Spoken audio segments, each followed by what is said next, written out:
10 years ago, I was a third year student midwife working on a postnatal ward in a busy London hospital. The ward was full, it always was, families with all sorts of needs and midwives spread thin.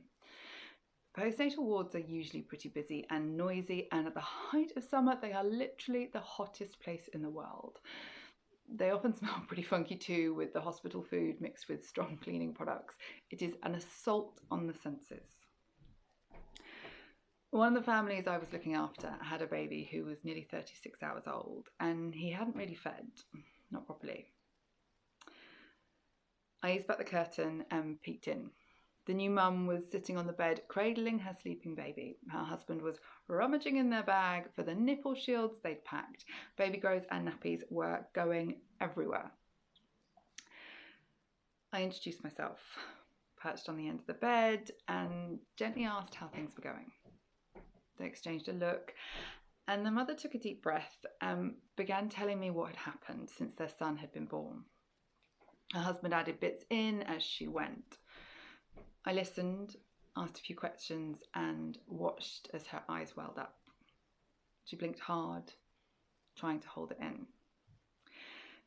When she finished, I leaned in a little, gave her a small smile, and said, "Okay, let's get things back on track and get this little man fed." A tear slipped down her cheek and landed on her baby's head.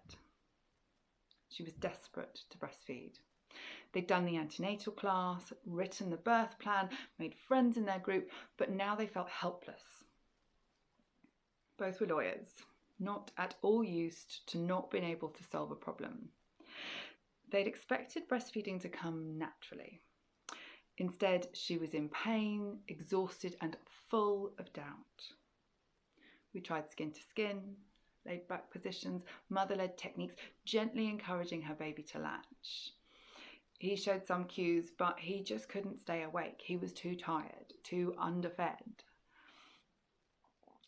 At 36 hours old, we'd expect a baby to have fed around 8 times.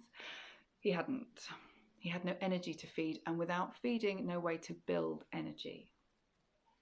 So I asked, "Have you tried hand expressing?" They'd heard of it, but didn't know how. I grabbed a couple of syringes and showed her how. It took a little bit of practice, but then the colostrum started to flow. We collected a small amount, not a lot, maybe just over a quarter of the syringe, but it was enough. Liquid gold. We fed the baby, kept him skin to skin, and I went to check on another family. About 45 minutes later, their call bell rang. I stepped back behind the curtain and saw a totally different scene. Their baby was now actively rooting and trying to latch, still needing support, still a work in progress, but now alert, engaged, and ready.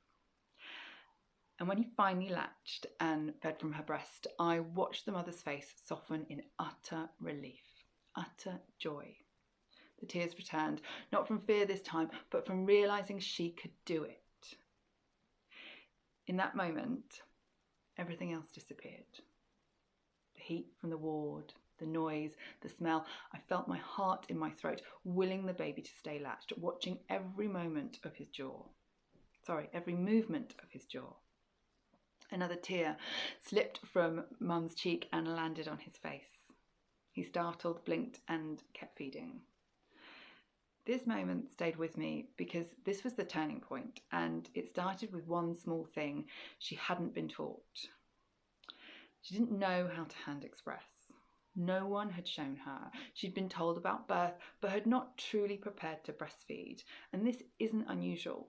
Most antenatal classes focus heavily on birth, which of course is vital, but breastfeeding is its own journey and it requires its own preparation, not a few saved Instagram posts, not a rushed leaflet at 36 weeks, real focused learning.